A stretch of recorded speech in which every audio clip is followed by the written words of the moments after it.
My husband wanted our neighbor in our bed. I invited her husband instead. So, my husband Oliver and I had been married for 12 years when he started acting weird around our neighbor Diane. She was 60, divorced, and had moved in next door 6 months ago. Oliver would suddenly need to do yard work whenever she was outside. He'd offer to carry her groceries, fix her fence, clean her gutters. I thought he was being neighborly until I noticed he'd spend 3 hours fixing a doorknob that needed 5 minutes of work. One night, Oliver sat me down for a serious talk. He said our marriage needed spicing up and he'd found the perfect solution. He wanted to invite Diane into our bedroom. I laughed, thinking he was joking. He wasn't. He said Diane was experienced and sophisticated and could teach us things. He'd already discussed it with her and she was interested. He'd talked to our neighbor about our sex life without even asking me first. Oliver said I was being closed-minded and that mature women were having a moment. He actually used those words. Having a moment. Like it was some trend he'd read about online. He said Diane had been with younger couples before and knew how to make everyone comfortable. He'd been planning this for months apparently, having coffee with her while I was at work, discussing the dynamics and boundaries. Without me. He'd already told Diane I was nervous but would come around. The next day, Diane knocked on our door with cookies. She winked at me and said Oliver mentioned I needed time to process things. She touched my shoulder and said there was no pressure but she was available whenever I was ready. She actually handed me a list of her availability for the next month. Like scheduling a dentist appointment. Oliver stood there beaming like he'd won a prize. I asked Diane to leave. Oliver got mad, saying I'd embarrassed him after all the groundwork he'd laid. Groundwork. Like seducing our neighbor was a construction project. He said Diane was a catch and we were lucky she was interested. He showed me the texts between them.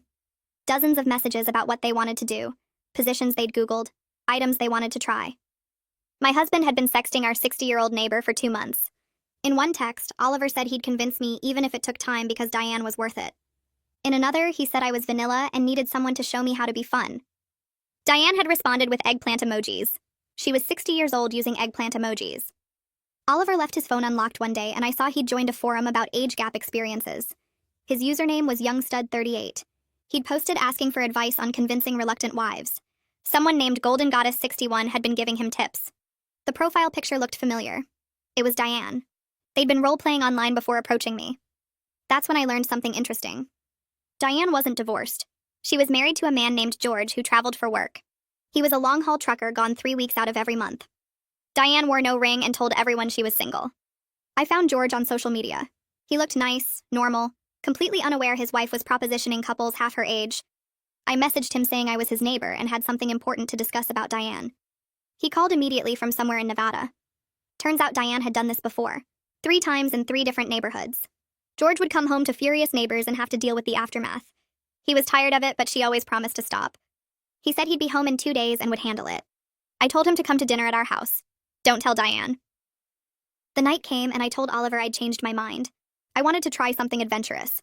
He was thrilled, immediately texted Diane to come over. She showed up in a silk robe carrying massage oils and wine. Oliver had dimmed the lights and put on music. He'd even bought new sheets specifically for this. The doorbell rang and Oliver said to ignore it. I said I'd ordered something special for tonight. Oliver's eyes lit up, thinking I'd bought toys or outfits. I opened the door and George walked in. 6'4", 300 pounds, exhausted from driving 18 hours straight. He saw Diane in her robe and just sighed. Diane dropped the wine. It shattered everywhere. George said not again, Diane. She tried to run but slipped on the wine in her bare feet. George helped her up and apologized to us, saying this was the 4th time. Oliver asked who George was. I said this was Diane's husband, and if we were sharing partners, it was only fair George got included. Oliver went white. George stands there in my doorway. This giant man who looks like he hasn't slept in days, and Oliver keeps repeating the same question like his brain got stuck. George points at Diane with one thick finger and says her husband in this flat voice that makes it clear he's explained this before to other people in other houses. Diane's still on the floor trying to get up, her silk robe soaked with wine, and she starts making this high sound like a trapped animal. Oliver's face does this thing where all the color drains out and his mouth opens but nothing comes out, just this weird gasping noise. George walks past me into the living room without asking, his work boots leaving prints on our hardwood, and he bends down to help Diane stand up.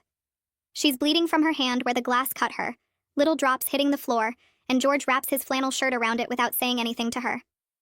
Oliver finally gets words working again and asks what's happening. Who is this person? Why is he in our house? I tell Oliver this is George, Diane's husband, the one she forgot to mention during all those coffee dates and planning sessions. Diane starts talking fast, telling George this isn't what it looks like. She was just being friendly with the neighbors, bringing them wine as a welcoming gesture. George doesn't even look at her when he says don't, just that one word, but it lands like a hammer. The weight in that single word makes my chest hurt because I can hear all the other times he's said it, all the other lies he's had to listen to. Oliver's still trying to process, his eyes going from George to Diane to me like he's watching a tennis match he doesn't understand the rules to. George apologizes to us again, actually says sorry for the intrusion, and asks if he can use our bathroom to clean up Diane's hand properly. I point him toward the hall bathroom and he guides Diane that way, his hand on her elbow like she's a kid who can't be trusted not to run into traffic. Oliver stands frozen in the living room, surrounded by all his careful setup, the dimmed lights and new sheets and romantic music still playing some smooth jazz garbage. I can see him trying to make sense of this, his fantasy crashing into reality so hard it left skid marks. From the bathroom, I hear water running and George's low voice saying something I can't make out, then Diane crying these small, hiccuping sobs. Oliver turns to me with panic all over his face and asks what I did, why I contacted George, how I even knew about him. His voice has this accusatory edge like I'm the one who did something wrong here. I tell him I did basic research, the kind he apparently never bothered with, like checking whether our neighbor was actually single before planning to sleep with her. I remind him about Google, social media, public records, all the tools that exist for people who want to know who they're inviting into their bed. Oliver's face goes red now instead of white, and he starts to say something but stops when George comes back out with Diane. Her hands wrapped in our good towel, the white one with the blue stripes that we got as a wedding gift. George steers her to our couch and she sits down hard, won't look at anyone, just stares at the wine stain spreading across our rug. George stands in front of Oliver and tells him that his wife has done this exact thing in 3 previous neighborhoods over the past 8 years. He lists them like he's reading a grocery list, Phoenix and Denver, and some town in Oregon I've never heard of. Each time he comes home from a long haul to discover Diane's been pursuing younger couples, making elaborate plans, crossing every boundary that exists. George says the words like he's tired of hearing himself say them, like maybe if he says them enough times they'll stop being true. Oliver asks why George stays with her if she keeps doing this, and I can hear the judgment in his voice, like George is the idiot here. George gives Oliver this look that's half pity and half disgust, the kind of look you give someone who just proved they're stupider than you thought.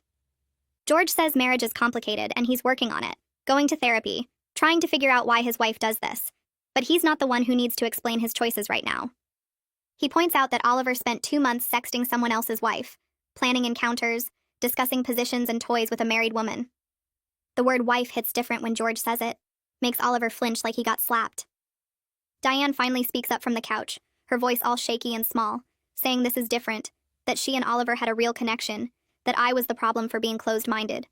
George actually laughs at this. Not a happy laugh, but this bitter bark of sound that makes Diane shrink into the couch cushions.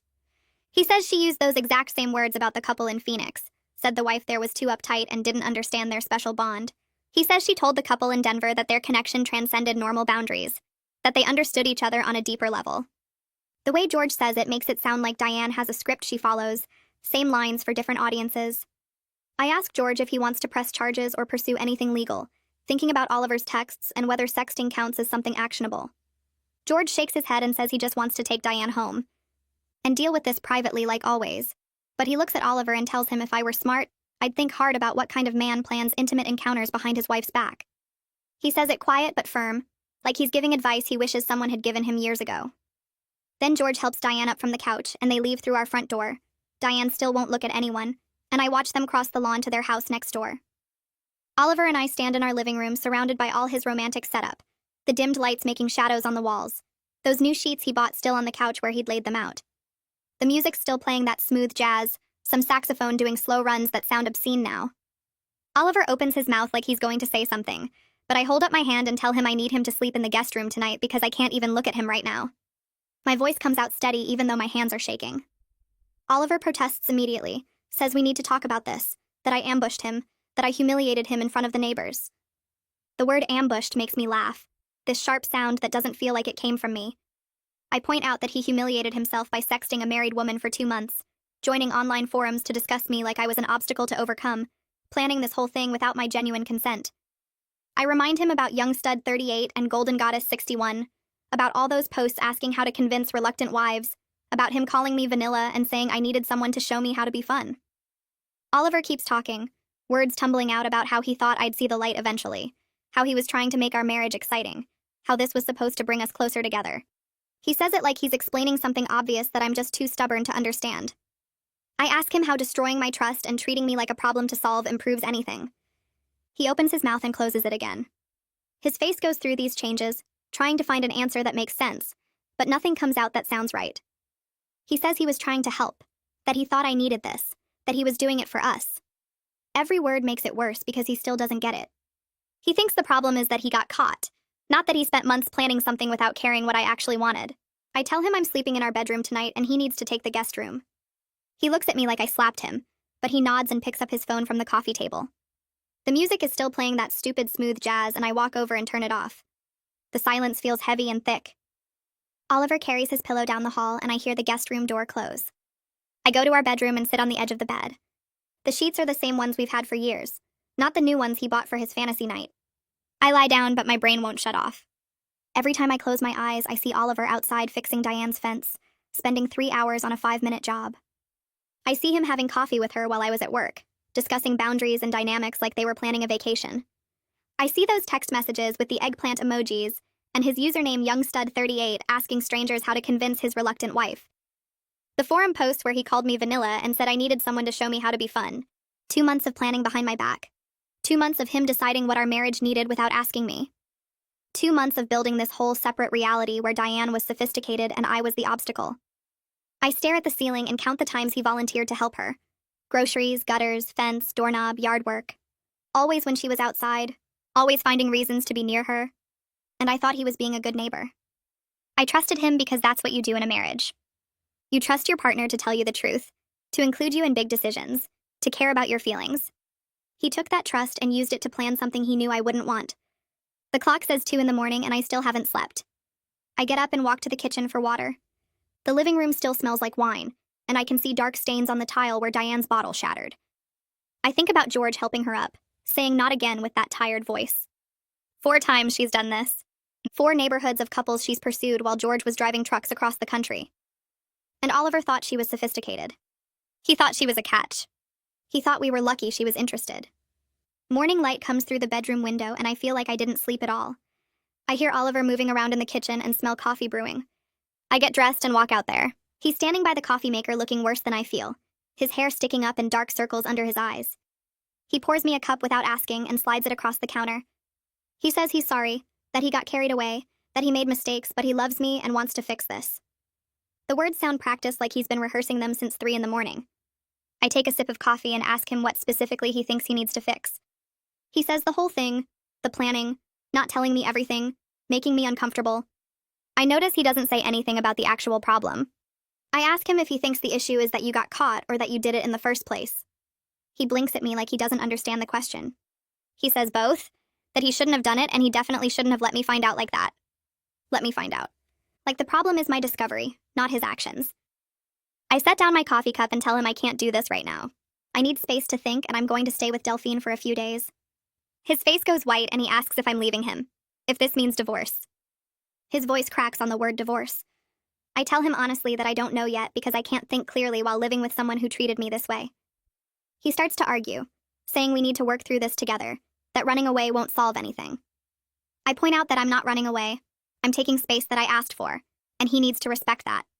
He looks like he wants to say more, but something in my face stops him. I go back to the bedroom and pull out my suitcase from the closet. I pack enough clothes for a week, my toiletries, my phone charger. Oliver hovers in the doorway watching me fold shirts and roll socks. He asks when I'm coming back and I tell him I don't know. He asks if he can call me and I say only if it's important, not to pressure me or check up on me. I text Delphine asking if her offer to stay is still open. She responds in 30 seconds saying she's leaving now to pick me up. Oliver follows me to the living room where I wait by the front window with my suitcase. He keeps starting sentences and not finishing them. Finally, he asks what he's supposed to tell people if they ask where I am. I suggest he tell them the truth for once. Delphine's car pulls up and I'm out the door before Oliver can say anything else. She gets out and hugs me hard right there on the front lawn, not caring that Oliver is watching from the window or that Diane might see from next door. She takes my suitcase and loads it in her trunk and I slide into the passenger seat. As we drive away, I see Oliver standing in the doorway looking smaller than I've ever seen him. Delphine doesn't ask any questions right away. She just drives and lets me sit with my thoughts. After a few blocks, she asks what I need from her. Silence or advice or just presence. I tell her I don't know yet and she nods like that's a perfectly good answer. She says her guest room is mine for as long as I need it, and Donovan already knows to give us space. I feel this wave of relief that I have somewhere to go, someone who understands that I might not have all the answers right now. We stop at a red light and Delphine reaches over and squeezes my hand. She says whatever I decide about my marriage, she's got my back. The light turns green and we drive toward her house in silence, but it's the comfortable kind where you don't need to fill the space with words. Delphine's house smells like coffee and something baking. Donovan is in the kitchen pulling cookies out of the oven, and he gives me this look that's half sympathy and half anger on my behalf. He says he's heading out to give us space, but before he goes, he needs to say something. He sets down the cookie sheet and looks at me directly. He tells me what Oliver did was messed up, and I deserve better than being treated like an obstacle to someone's fantasy. His straightforward male view somehow helps because it confirms I'm not overreacting or being too sensitive like Oliver implied. Donovan says any man who spends 2 months planning something like that without genuine consent from his wife has forgotten what marriage means. Then he grabs his keys and leaves through the garage. Delphine pours us both coffee and we sit at her kitchen table with the warm cookies between us. She asks me to walk her through everything from the beginning.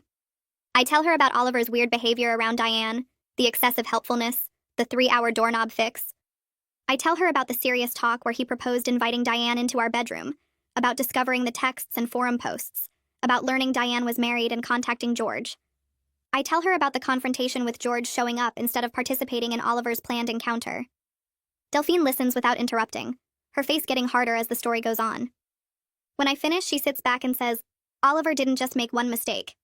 She counts on her fingers all the separate choices he made over 2 months. Each text to Diane was a choice. Each forum post asking how to convince reluctant wives was a choice. Each coffee date discussing dynamics and boundaries was a choice. Each lie about where he was or what he was doing was a choice. Every single one was a separate decision to put his wants over my comfort, safety, and dignity. She says it like she's building a case, and suddenly I see it that way too. Not one big mistake, but dozens of small betrayals that added up to something huge. I admit to Delphine that part of me feels stupid for not seeing the signs earlier. I trusted that his helpfulness toward Diane was innocent, that his long conversations with her were just being neighborly. Delphine reaches across the table and grabs my hand. She reminds me that trust in marriage is supposed to be the default. You're supposed to be able to trust your partner to tell you the truth, to include you in decisions, to care about your feelings. She says Oliver exploited that trust rather than honoring it, and that's on him, not on me. She points out that I did notice something was off. That's why I started paying attention, why I found his phone unlocked, why I looked at his messages. My gut knew something was wrong even if my brain wanted to believe the best of him. We talk for hours, going through every detail, and Delphine helps me see patterns I hadn't fully recognized. Like how Oliver's romantic gestures often involved him deciding what I wanted without asking me. How he'd plan surprise date nights to restaurants I didn't like, or buy me gifts that were more his taste than mine. How he'd tell people we were trying new things in our marriage without checking if I was comfortable with him sharing that. All these little ways he treated me like a project to manage rather than a partner to communicate with. The sun is setting outside Delphine's kitchen window, and I realize we've been talking for 6 hours. My phone has been buzzing in my pocket, but I've been ignoring it. I finally pull it out and see 12 texts from Oliver asking when I'm coming home, if we can talk, if I'm okay, if this means we're separating. Each message gets more worried and desperate. I feel annoyed that he can't even give me 1 day of space without making it about his anxiety. The next morning at Delphine's, I wake up in her guest room and for a second I forget where I am. Then everything crashes back and I remember I'm not in my own bed because my husband spent 2 months planning to sleep with our neighbor. My phone shows more texts from Oliver overnight. One at 11 asking if I'm safe. One at 2 in the morning saying he can't sleep. One at 6 asking if he can call me. I text back a single message telling him I'll talk when I'm ready, and he needs to give me the space I asked for instead of making this harder with constant contact. He responds immediately asking how long I need, and I don't answer because I genuinely don't know. Delphine knocks softly and comes in with coffee. She sits on the edge of the bed and asks how I slept. I tell her not great, and she nods like she expected that. She says she's been thinking about everything I told her yesterday, and she wants to suggest something, but I can say no if I'm not ready. I sit up and take the coffee mug. She tells me I might want to talk to a professional counselor to process everything. She recommends someone named Fiona Harvey, who works with people dealing with relationship betrayal and broken trust. I feel this immediate resistance like talking to a therapist means admitting my marriage is broken beyond fixing. Delphine must see it on my face because she says getting support isn't admitting defeat. It's actually taking control of my healing instead of letting Oliver's choices control how I feel. She points out that I've been dealing with his betrayal for days now, and having someone trained to help people through this could give me tools I don't have on my own. I think about it while drinking my coffee. Part of me wants to handle this myself, prove I don't need help. but another part knows I'm drowning and maybe reaching for a life raft isn't weakness. I ask Delphine for Fiona Harvey's number, and she's already pulling it up on her phone. I pull up Fiona Harvey's number on my phone and stare at it for a minute before pressing call. The office phone rings 3 times before someone picks up. A woman with a calm voice asks how she can help me. I tell her I need to schedule an appointment, and she asks if I've seen Fiona before. I say no, this is my first time. She asks what brings me in, and I realize I have to explain the whole mess to a stranger. I give her the short version about my husband planning to sleep with our neighbor behind my back and how I found out she was married. There's this pause on the line like she's processing what I just said. Then she tells me Fiona has experience with cases involving boundary violations and trust reconstruction. She says Fiona has an opening Thursday afternoon at 3. I take it. After I hang up, I feel this weird mix of relief and dread, because making the appointment makes everything more real. Like I'm officially admitting my marriage is broken enough to need professional help. Delphine comes back into the guest room and asks if I called. I nod and tell her about the Thursday appointment. She squeezes my shoulder and says I'm doing the right thing by getting support instead of trying to handle this alone. 2 days later, I'm sitting on Delphine's couch reading when there's loud knocking on the front door. Delphine is upstairs and Donovan is in the kitchen making lunch. He goes to answer it, and I hear Oliver's voice asking where I am. Donovan tells him I asked for space, and Oliver needs to respect that. Oliver's voice gets louder, saying I'm his wife and he has a right to talk to me. I can hear everything from the living room. Donovan's response is firm and clear. He says rights work both ways, and I have the right to space when I ask for it. Oliver tries to push past him, but Donovan blocks the doorway. He's bigger than Oliver and doesn't move. Oliver demands to know when I'm coming home, and Donovan tells him that's between me and Oliver when I'm ready to discuss it. Not before. Oliver argues for another minute, but Donovan just stands there solid and unmoved until Oliver finally gives up and leaves. I hear his car start and drive away. Donovan closes the door and comes into the living room. I thank him for running interference, and he sits down across from me. He says it was obvious Oliver needed to hear a hard boundary from another man. Then he adds that the way Oliver said she's my wife like it was an ownership claim really bothered him. He points out that Oliver was treating me like property, rather than a person with agency. That's exactly the problem with everything Oliver did.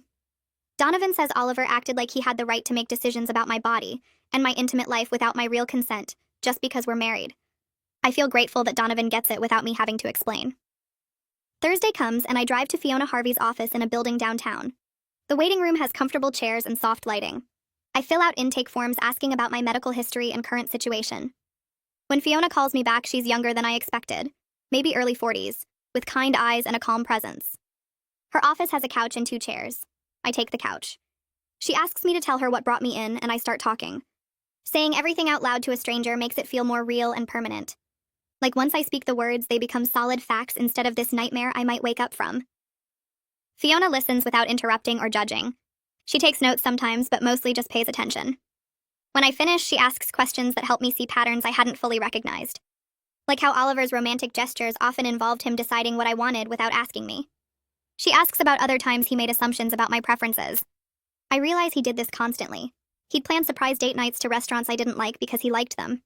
He'd buy me clothes in styles he preferred. He'd tell people we were trying new things in our marriage without checking if I was comfortable with him sharing that. All these little ways he treated me like a project to manage rather than a partner to communicate with, honestly. Fiona helps me see how the neighbor situation wasn't one isolated incident, but the biggest example of a pattern that's been there for years. Fiona explains that rebuilding trust after this kind of violation isn't about forgiving quickly or moving past it. She says it's about Oliver doing sustained work to understand why he felt entitled to make these choices. He needs to demonstrate through actions over time that he's changed his thinking. She's clear that this kind of change takes months or years, not weeks. She warns me that some people apologize and promise to change, but they're really just managing their partner's feelings to get back to comfortable. Real change requires examining why someone felt entitled to violate boundaries in the first place. It means sitting with discomfort and shame instead of rushing to feel better through reassurance. She asks if Oliver has shown any understanding of why what he did was wrong, beyond just feeling bad about getting caught. I think about his apologies and realize they've mostly been about him feeling terrible and wanting me to forgive him so he can stop feeling bad. Not about understanding what he did to me. Fiona nods like she expected that answer. She says that's the difference between someone who wants to avoid consequences and someone who wants to actually change. I ask Fiona if she thinks marriages can recover from betrayals like this. She's quiet for a moment before answering. She says some do and some don't, depending on whether the person who caused harm is willing to do genuine work versus just managing their partner's feelings. She explains that recovery requires the betrayer to take full responsibility without excuses, to understand the impact of their actions, and to change the thinking that led to the betrayal in the first place. It also requires the betrayed partner to be willing to stay open to rebuilding trust if they see real change. But she's clear that not every marriage should be saved. Sometimes the healthiest choice is to leave. She says I need to watch Oliver's responses over time to see which category he falls into. Does he get defensive when I express hurt, or does he listen and validate my experience? Does he make excuses or take full responsibility? Does he expect me to get over it quickly, or does he understand this will take as long as it takes? The distinction helps me understand what I need to watch for in Oliver's behavior going forward. That evening, Oliver texts asking if I'll meet him for coffee to talk.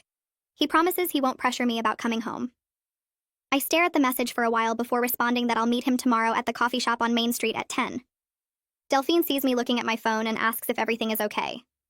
I tell her about Oliver's request and that I agreed to meet him. She offers to wait in her car nearby in case I need backup. I accept because having her close makes me feel safer. I text Oliver back confirming the time and place. He responds immediately with just okay and a heart emoji. The heart emoji feels presumptuous, like he thinks we're already on our way back to normal. I don't respond to it. The next morning, I get to the coffee shop 5 minutes early. Delphine parks across the street where she can see through the window. I order tea and sit at a table in the corner. Oliver arrives exactly on time, looking terrible. He's got dark circles under his eyes and his clothes are wrinkled like he slept in them.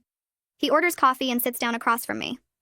Before I can say anything, he launches into an apology about how he messed up and wants to do whatever it takes to fix us.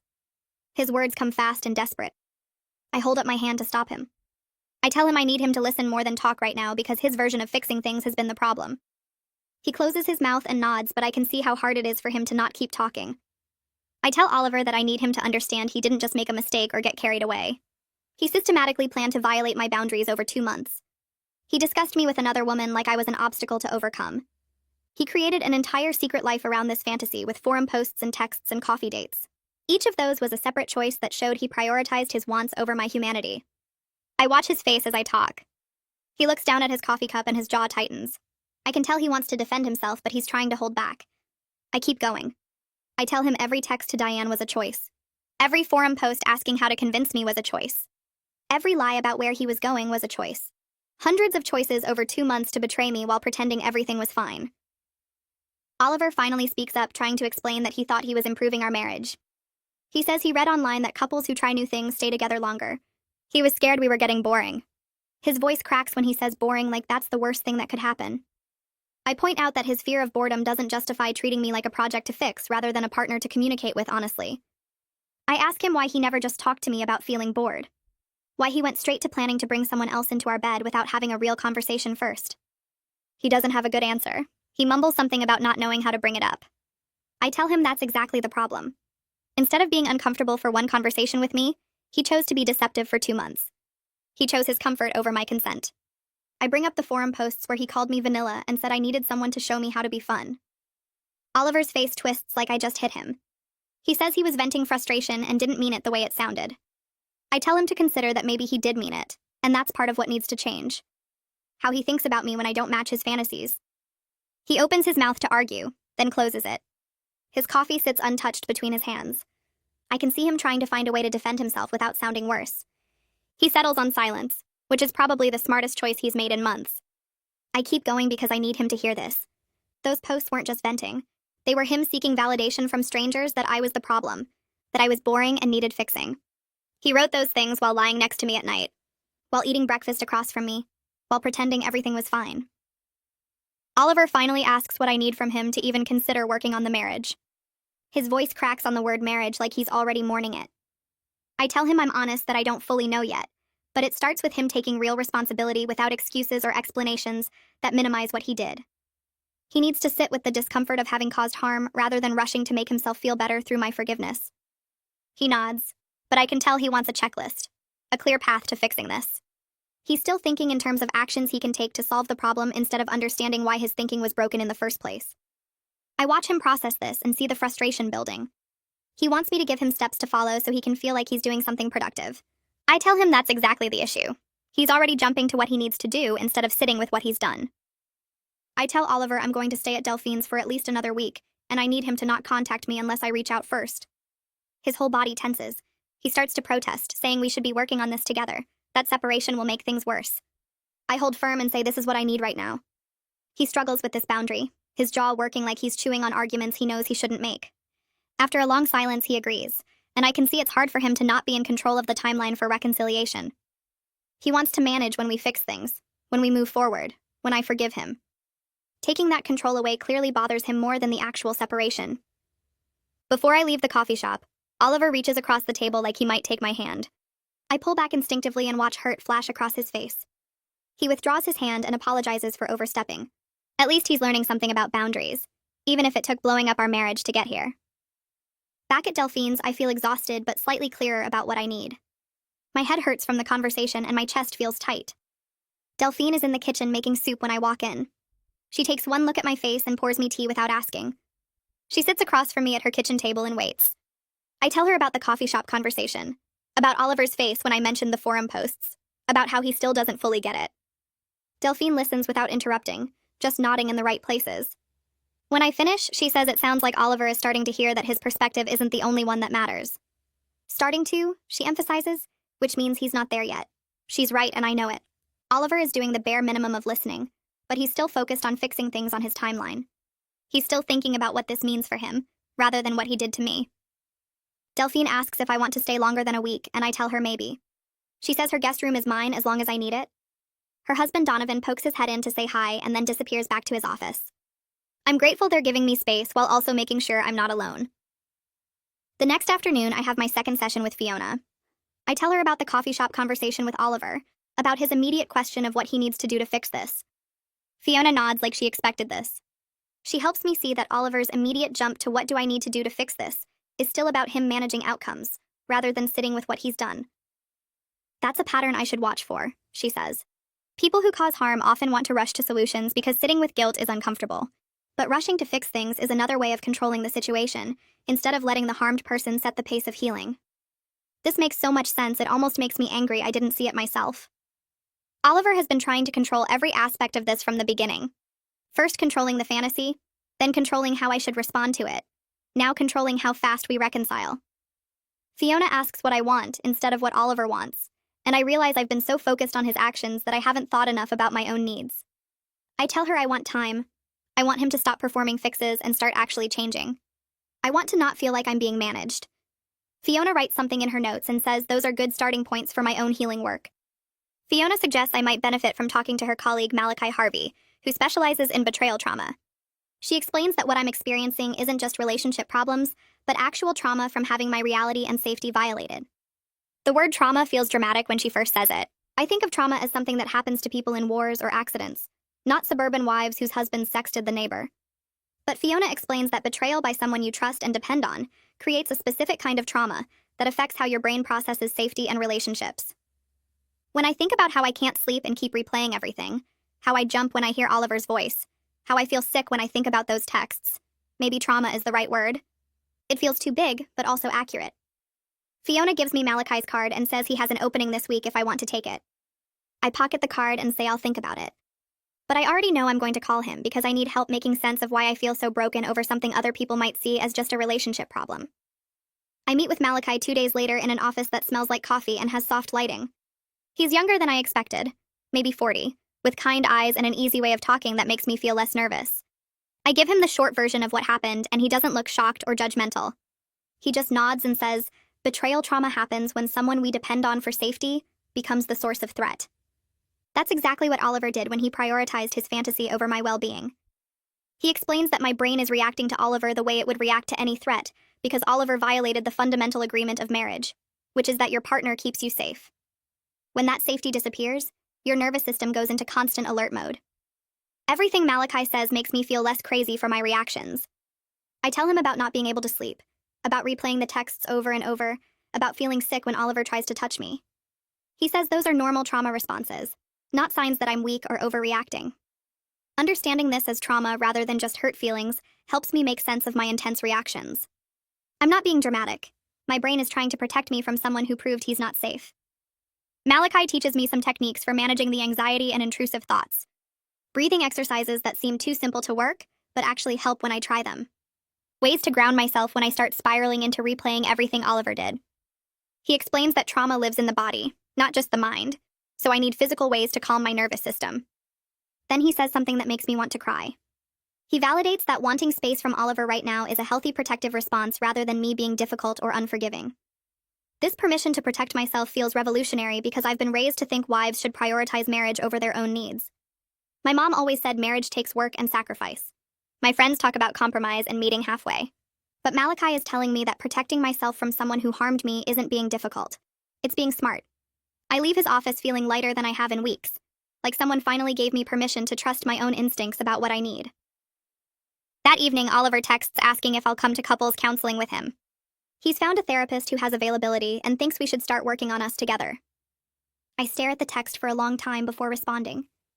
I tell him I'm not ready for that yet, because he needs to do individual work first to understand his own patterns before we can work on us together. His response comes fast, saying he is doing individual work. He had one session last week. One session. Like that's enough to undo months of entitled thinking and boundary violations. I text back that I need him to do more work on himself before I'm ready to sit in a room and work on us. He sends back 3 messages in quick succession about how separation is making things worse, and we need to be working together. I can feel his frustration through the screen. Finally, he agrees to find his own therapist and do individual work. But his agreement feels reluctant, like he's humoring me rather than understanding why it matters. The next morning, Delphine mentions that Diane and George's house has been quiet since the confrontation. She says George has been home more than usual, his truck parked in the driveway most days instead of being gone for weeks. I wonder if he's actually following through on dealing with Diane's pattern this time, or if they're just lying low until the neighborhood attention fades. Part of me hopes George is setting real boundaries with Diane the way I'm trying to set them with Oliver. Another part of me thinks Diane will just wait until things calm down and start the same pattern again in 6 months or a year. People like her don't change just because they got caught. They change when facing real consequences matters more than getting what they want. I don't know if George has it in him to be that consequence. He seemed so tired when he showed up at our house, like he'd already given up but was going through the motions anyway. I see my own possible future in George's exhaustion, and it scares me. The agent's name is Lenny, and she sounds professional on the phone when I explain my situation without going into details about why I might need to sell. She asks me to bring our mortgage statements and property tax records to her office the next afternoon. I gather all the financial papers from the filing cabinet in our home office while Oliver is at work, making copies of everything so he won't notice anything missing. Lenny's office is in a strip mall near the grocery store, and when I arrive, she's already pulled up our property information on her computer. She walks me through the current market value of our house and what we still owe on the mortgage. After closing costs and agent fees, we'd split about $80,000 if we sold right now. Lenny explains that with my income alone, I could qualify for a mortgage on a smaller place, maybe a townhouse or a condo in a less expensive neighborhood. She shows me listings in my price range, and most of them look fine. Nothing special, but livable. Knowing I have options makes my chest feel less tight because I'm not stuck financially even if the marriage ends. Lenny gives me her card and says to call when I'm ready to move forward, and she doesn't push or ask questions about my timeline. I thank her and drive to a coffee shop to sit with this information for a while. The next morning, I search online for divorce attorneys in my area and find one named Robert Brooks, who has good reviews and offers free consultations. His assistant schedules me for that same afternoon during his lunch hour. Robert's office is downtown in an older building with creaky floors and dark wood paneling that makes everything feel serious. He's maybe 50 with gray hair and reading glasses, and he shakes my hand firmly before sitting across from me with a yellow legal pad. I tell him I haven't decided anything yet, but want to understand what divorce would involve if I choose that path. Robert asks basic questions about our marriage length, whether we have kids, what assets we own together. I explain about the house and our cars and retirement accounts. He writes everything down in neat columns and then explains how property division works in our state. Everything acquired during marriage gets split 50-50 unless we agree otherwise. He asks if Oliver would contest the divorce, and I say, I don't know, that he's currently trying to fix things, but I'm not sure if that changes who he is fundamentally. Robert nods like he's heard this 1,000 times before. He explains the timeline for divorce in our state, how it takes at least 6 months from filing to finalization, even if everything is uncontested. If Oliver fights it, the process could take a year or more and cost tens of thousands in attorney fees. He recommends I start documenting everything now just in case, saving copies of financial records and any evidence of Oliver's behavior that might matter later. I ask what kind of evidence matters, and Robert says proof of infidelity can affect things, though in our state it mostly just speeds up the process rather than changing property division. I thank him for his time, and he says to call if I decide to move forward. Walking back to my car, I feel strange, like I'm planning for something I'm not sure I want but need to be prepared for anyway. That evening at Delphine's house, I tell her about meeting with Lenny and Robert. She asks how I'm feeling about everything, and I admit I'm relieved to know I have choices, that I'm not trapped by money or lack of information. Delphine says that's smart planning. That knowledge is power, especially when dealing with someone who took power away by lying and scheming behind my back. The next day, Oliver texts saying he found a therapist and had his first session yesterday. He says it was hard but good, that he's starting to see some things about himself he didn't recognize before. I read his text 3 times trying to figure out if he means it or if he's just saying what he thinks I want to hear. I text back that I'm glad he's doing the work, but I don't add anything encouraging because one therapy session doesn't erase months of betrayal and planning. Oliver responds asking when we can talk in person, and I tell him I'm not ready yet. He sends back a sad face emoji which feels manipulative, like he's trying to make me feel guilty for protecting myself. I show the text to Delphine and she rolls her eyes at the emoji, saying he's still trying to manage my emotions instead of dealing with his own. 2 days later, I have another appointment with Malachi. I tell him about meeting with the real estate agent and the divorce attorney, and how having that information makes me feel more in control. Malachi says gathering information is exactly the right thing to do, because it gives me agency in a situation where Oliver took my agency away by making plans without my real consent. He explains that having options reduces the panic response my brain has been stuck in, because now I know I'm making choices rather than being forced into whatever Oliver wants. We talk about what conditions I'd need to feel safe going back home if I decide to try working on the marriage. I realize I need Oliver to sleep in the guest room for a long time, not just a few nights. I need him to respect my physical space without pressuring me for affection or intimacy.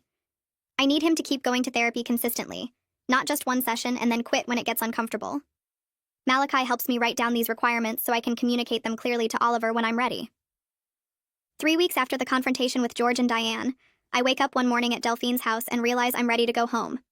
Not because everything is fixed or because I've forgiven Oliver, but because I can't live in my friend's guest room forever, and I need to see if Oliver's changes are real or just temporary performance.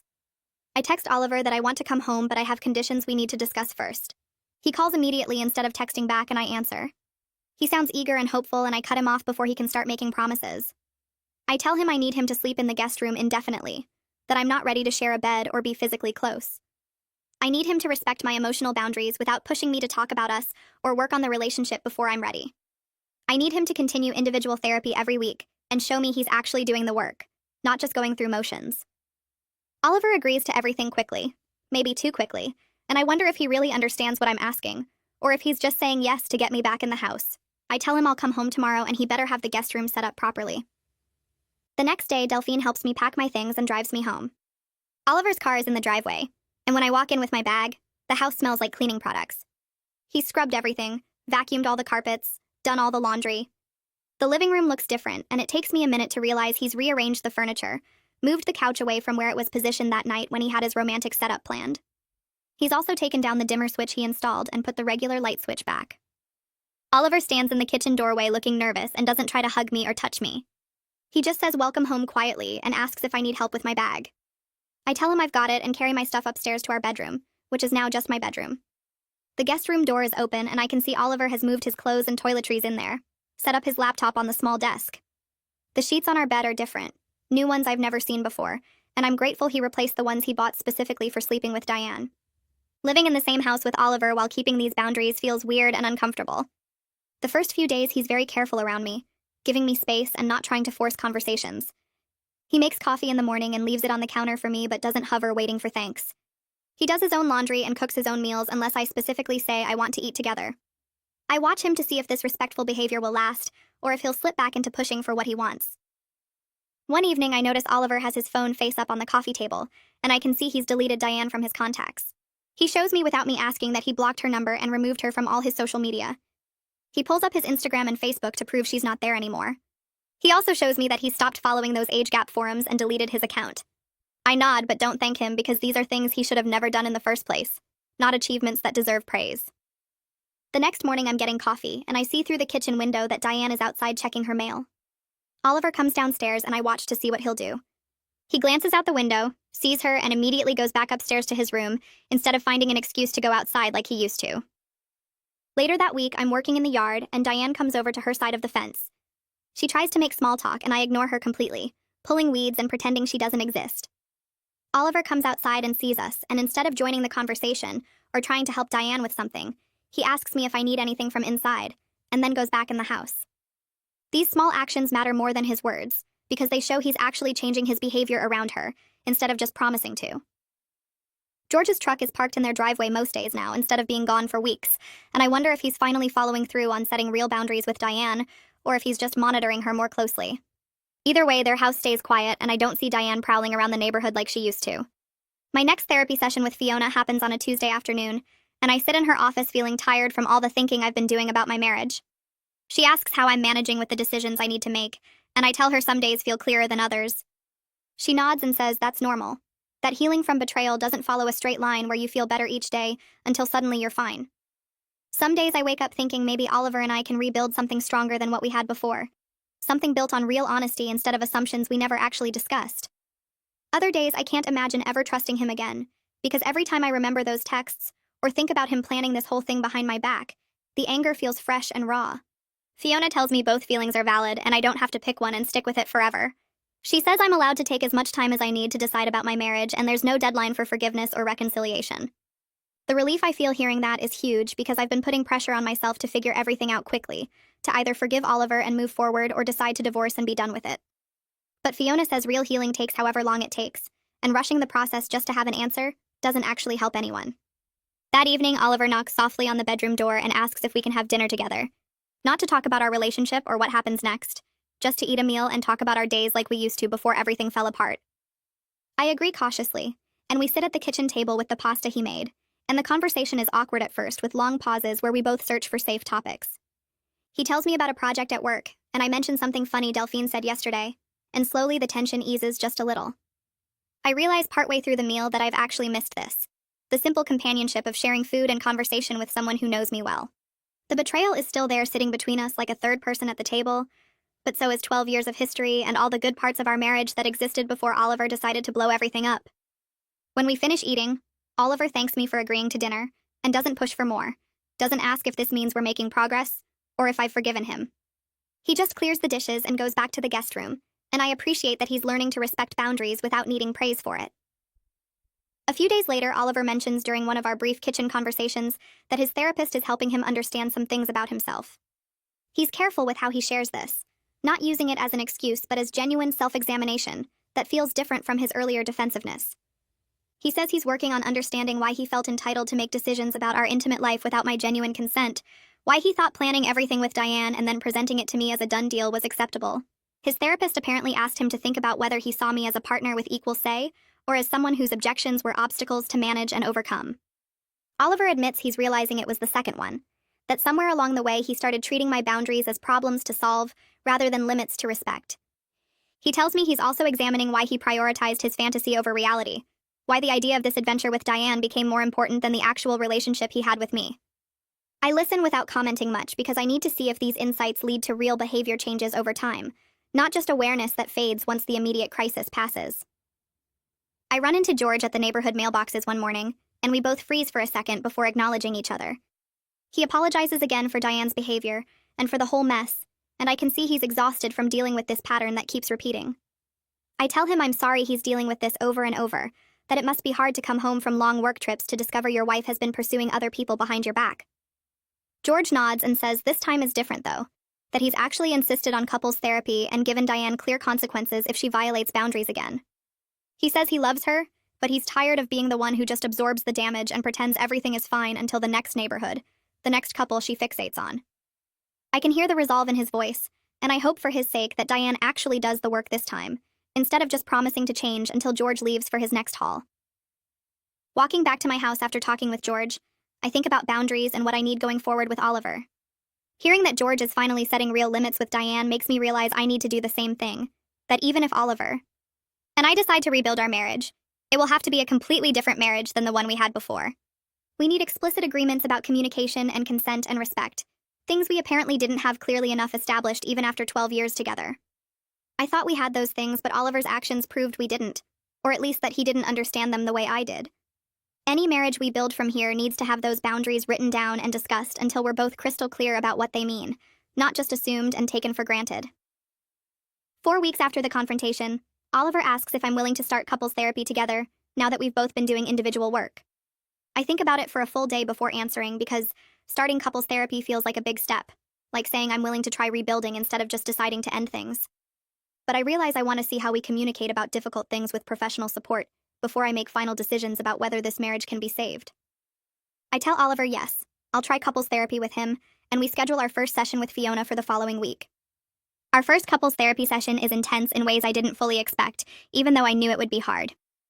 Fiona has us both in her office, and the issues feel huge and overwhelming when we're sitting there together trying to talk about them.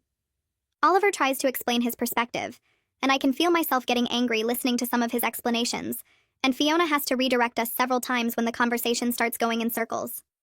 She helps us understand that rebuilding trust requires Oliver to be consistently trustworthy over time, while I work on healing from the betrayal, and that neither process can be rushed or forced. She says trust isn't rebuilt through grand gestures or promises. It's rebuilt through small, consistent actions day after day that prove someone has actually changed. Oliver will need to show up differently in dozens of tiny ways before I can feel safe with him again, and I'll need to do the work of processing my hurt and anger so it doesn't poison every interaction we have. Fiona is clear that this process takes months or even years, not weeks, and there's no guarantee it will work. Some marriages recover from betrayals like this, and some don't, and the outcome depends on whether both people are willing to do sustained, difficult work without knowing if it will be enough. Between therapy sessions, Oliver continues respecting the boundaries we've set and doing his own individual work. I notice small changes in how he communicates with me that feel genuine, even though I stay cautious about whether they'll last. He asks instead of assuming things now, checking in about whether I'm comfortable with plans or decisions instead of just making them and expecting me to go along. When I say something makes me uncomfortable, he acknowledges it without getting defensive or trying to convince me I'm wrong. He notices when he's made me feel unheard and actually apologizes specifically for that, instead of offering vague sorry statements that don't address what he did. These changes matter because they're the opposite of how he acted during the whole Diane situation, where he made every decision without me and treated my discomfort as something to overcome, rather than respect. I watch carefully to see if this new pattern holds, or if he'll slip back into his old ways once the immediate crisis fades. I take a walk alone one afternoon and have a moment of clarity that feels important, even though it's not about Oliver specifically. I realize that regardless of whether Oliver and I stay married, I've grown through this experience in ways that matter for my whole life. I've learned to advocate for myself instead of just going along with things to keep the peace. I've learned to set boundaries and actually enforce them instead of letting people cross them repeatedly. I've learned to gather information and make decisions from a place of strength rather than fear or obligation.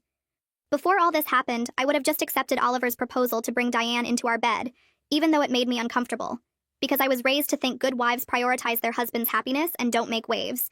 But I've discovered I can make waves when something violates my core values, and the world doesn't end when I do.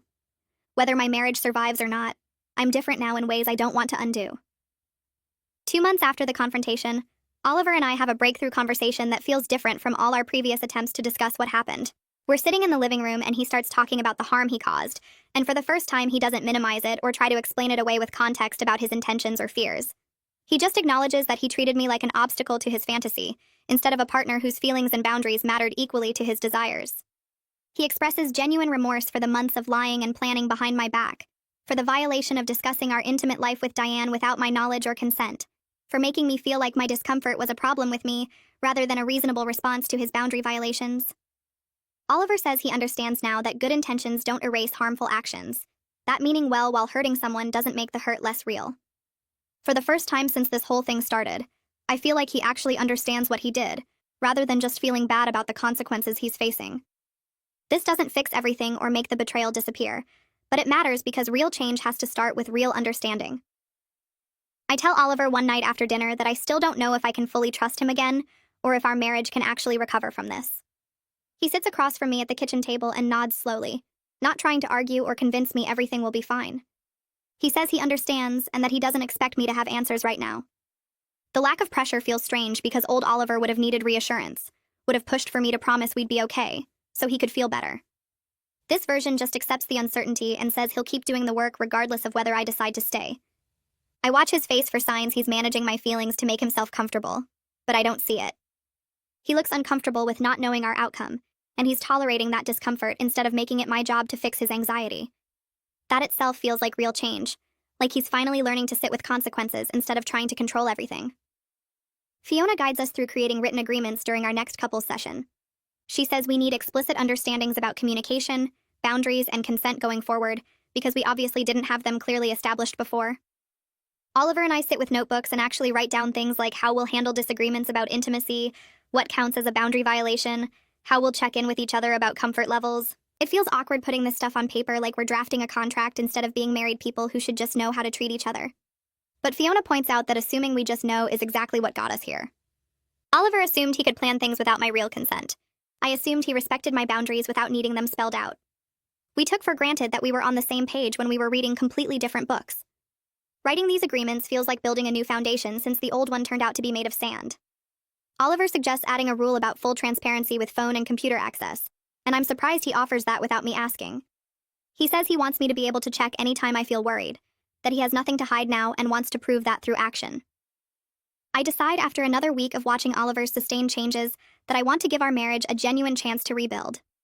He's been consistent for over 2 months now with the therapy, the boundaries, the communication changes, and that suggests real growth instead of just panic about losing me. I tell him I'm ready to move back into our bedroom, and his face lights up before he quickly adds that we'll move at whatever pace I need. I make it clear that sharing a bed doesn't mean everything is fixed or that trust is rebuilt. Trust comes back slowly through consistent action over time, not through one decision to try again. I'm allowed to change my mind if patterns start reverting to how they were before. Oliver agrees to all of this without trying to negotiate or push for more, and we move my things back into our room that weekend. The first night feels strange, lying next to him again after months of separation, but also familiar in ways I'd forgotten I missed. We don't do anything except sleep, and Oliver doesn't pressure for more, just tells me goodnight and stays on his side of the bed. 6 months after the confrontation with George and Diane, Oliver and I have built something different from what we had before. Our marriage now involves weekly check-ins about how we're both feeling, explicit conversations about boundaries that used to go unspoken, and ongoing therapy, both individual and together. We're more honest with each other than we ever were in the first 12 years, more intentional about making sure we both actually consent to decisions instead of one person assuming. Oliver asks before making plans that involve me, checks in about my comfort level with things instead of guessing, and acknowledges when he's made me feel unheard. I set boundaries without apologizing for having needs. Speak up when something bothers me instead of staying quiet to keep peace, and trust my own judgment about what I'm willing to accept. We're both doing the work to build something healthier than what we had, something based on reality instead of assumptions about what marriage should look like. I'm genuinely happy with how far we've come, though I know we'll always carry the scar of what happened. The betrayal changed us permanently, but maybe that's not entirely bad because the marriage we had before was built on me not having full agency or voice. This new version is one where my boundaries matter as much as his desires, where we're actual partners instead of one person trying to manage the other. It's not the marriage I thought I had 12 years ago, but it's one I can actually trust because it's built on honest communication and mutual respect, rather than assumptions that turned out to be wrong.